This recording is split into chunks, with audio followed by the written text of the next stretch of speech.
नमस्कार प्यारे बच्चों, आइए कक्षा 10 विषय गणित की प्रश्नावली प्रथम में प्रश्न संख्या जो 14 है कि दवजांक विधि से भाग कैसे किया जाता है वो हल करना सीखे। सबसे आसान सरल विधि है दवजांक विधि। तो इसमें सबसे पहले अपने को क्या करना है, 3 खंड बनाने होते हैं। 3 खंड बनाएंगे सबसे पहले, जैसे यहाँ देख लीजिए आप, 2 लाइनें खींचेंगे और ये कितने खंड हो गए, 3 खंड हो गए। तो इन 3 खंडों में लिखना क्या है वो देख लीजिए। तो सबसे पहले लिखने से पहले ये देख लेते हैं कि जिससे भाग दिया जाता है वो क्या कहलाता है, भाजक कहलाता है। क्या कहलाता है, भाजक। तो यहाँ पे जो भाजक है वो कितना है, 151 है, और जिसमें भाग देना वो क्या है, भाज्य है। तो सबसे पहले ये जो 3 खंड बने हैं, यहाँ इस तरह से एक लाइन खींच लीजिए।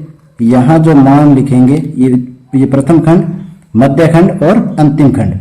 मध्य खंड में मान लिखेंगे वो क्या आएगा, भागफल, और अंतिम खंड के अंदर जो मान आएगा वो क्या है, शेषफल का आता है।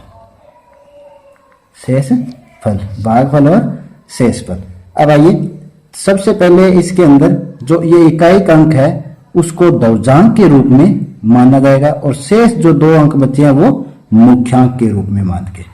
तो जो दवजांक होता है उसको यहाँ ऊपर लिखते हैं, क्योंकि ध्वज यानी झंडा या ध्वज जो सबसे ऊपर होता है, इसलिए दवजांक को क्या लिखेंगे, ऊपर, और जो मुख्यांक है उसको कहाँ लिखेंगे, इसके थोड़ा इस किनारे पे लिख देंगे। ये क्या चीज है, मुख्यांक। अब क्या करना है कि जो तीसरे खंड में दवजांक में जितने अंक है उतने ही भाज्य के अंक तीसरे खंड के अंदर लिखेंगे। तो दवजांक में कितने अंक है, 1 है, तो भाज्य का जो 1 अंक इसमें लिख देते हैं। अब शेष जो भाज्य के अंक है वो कहाँ लिख देंगे, मध्य खंड में, 9, 2, 3 और 5। इस तरह से आपको व्यवस्थित करना है। उसके बाद देखिए क्या करना है कि ये जो विधि है बड़ी एक चरण के अंदर चलेगी। मैं कुछ मुख्य संकेत के अंदर लिखेंगे, चरण 1, 2, 3 और 4। जितने चरण होंगे बढ़ते जाएंगे, सवाल जो प्रश्न है उस तरह से अपने इसको बढ़ाते जाएंगे। तो आपको सबसे पहले क्या करना है, जो सबसे पहले जो भाग देना है वो मुख्यांक से भाग देना है। तो अब मुख्यांक 15 है, 15 का भाग देंगे 9 में जाएगा, नहीं किस में जाएगा, 92 में। तो आपको इस चरण का फॉलो करना है। 92 में सबसे पहले भाग किसका दिया, 15 का। तो जो उत्तर आता है वो क्या हो जाएगा, यहाँ पे भागफल क्या हो जाएगा, भागफल। एक बात मैं लिखता हूं, और जो शेष बचता है उसको आप यहां लिखोगे, शेषफल, और यहां एक नया जो भाज्य बनेगा, क्या होता है अभी बात कर लेते हैं, वो यहां पे लिखो। इस चरण का आपको बार बार फॉलो करना है। तो देखिए 15 का भाग देते हैं 92 में, तो भाग देना बिल्कुल आसान है। इस तरह से एक बार देख के बता देते हैं आपको। वैसे फेर कार्य करो उसके अंदर ये नहीं करना, रफ के अंदर करना आपको। 92 में किसका भाग देना है, 15। 15 का पारा पढ़िए कितनी बार जाएगा, 15 छिके 90, यानी कि 6 बार गया आपके पास। तो ये कितने हो गए, 90। कितने बचे, 2। तो यहां जो आया ये क्या है, भागफल, और ये शेषफल। तो भागफल की जगह क्या लिखेंगे, 6, शेषफल की जगह पे 2। अब देखिए भागफल यहाँ 6 आया है, तो यहाँ भागफल, क्योंकि 92 में भाग दिया ना, इसके सामने यहाँ भागफल को लिखेंगे, और जो शेषफल 2 है वो कहाँ लिखेंगे, इस भाग जिसमें भाग दिया उसके आगे वाले अंक के पहले, यानी कि 3 के पहले। तो जो ये 2, 3 कितने हो गए, अब 23, 2, 3, 23। ये जो 23 है वो नया भाज्य कहलाएगा। 23 क्या है, नया भाज्य कहलाता है। आइए अब जो नया भाज्य है तो इसका एक संशोधित भाज्य निकालना पड़ता है। क्या निकालना पड़ता है, संशोधित भाज्य। पूर्व में अपने इसकी बात कर चुके हैं।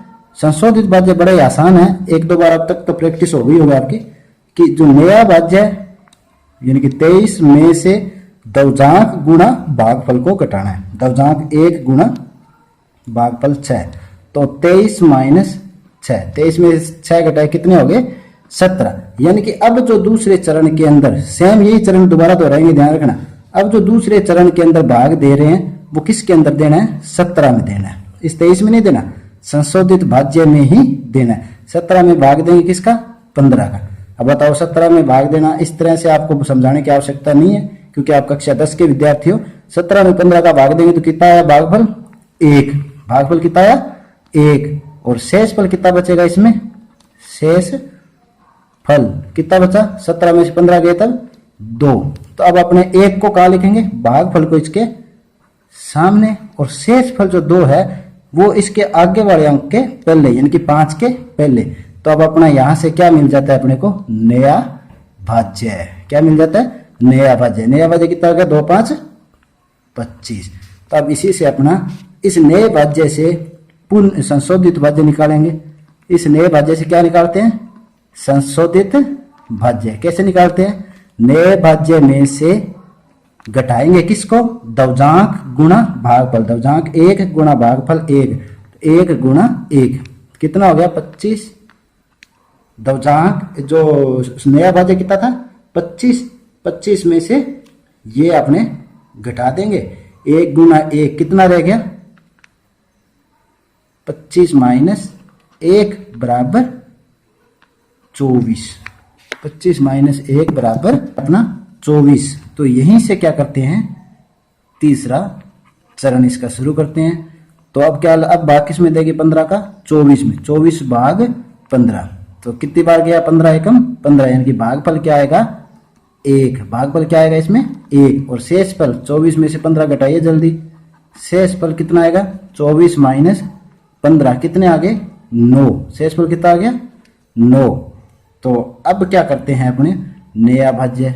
अब नया भाज्य कहाँ से आएगा, उससे पहले क्या काम करना है अपने को, पहले भागफल यहाँ लिखना है। 1 बार भाग गया और शेष फल कितना बचा था 9, वो आगे वाले अंक के पहले। तब ये जो नया भाज्य है 9 8 कितने हो गए 98। फिर संशोधित भाज्य निकालेंगे। फिर क्या करेंगे, संशोधित भाज्य ज्ञात करेंगे। संशोधित भाज्य तो क्या करना है, नया भाज्य 98 माइनस दवजांक गुणा भागफल, तो 1 गुणा 1 बराबर 98 माइनस 1 कितने हो गए 97। ये 97 आप कहाँ लिखेंगे, चूंकि आगे कोई अंक नहीं है तो यहाँ शेष फल के अंदर लिख देंगे। और शेष फल देखिए 97 है, जो भाजक से क्या है छोटा है, इसलिए अपना ये सवाल यहीं पर पूर्ण हो जाता है। तो यहाँ पर देखिए भागफल बराबर 611 व शेष फल बराबर 97।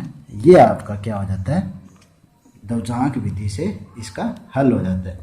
अब आपके इस अभ्यास कार्य का, इस प्रश्नावली का अंतिम सवाल है 20वां।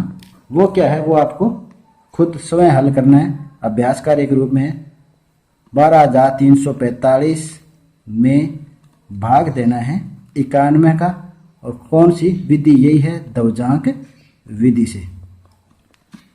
उम्मीद है कि आप सभी को ये मेरा जो प्रश्न आपको समझाया वो समझ आया होगा। इसी के साथ आज के लिए इतना ही, धन्यवाद।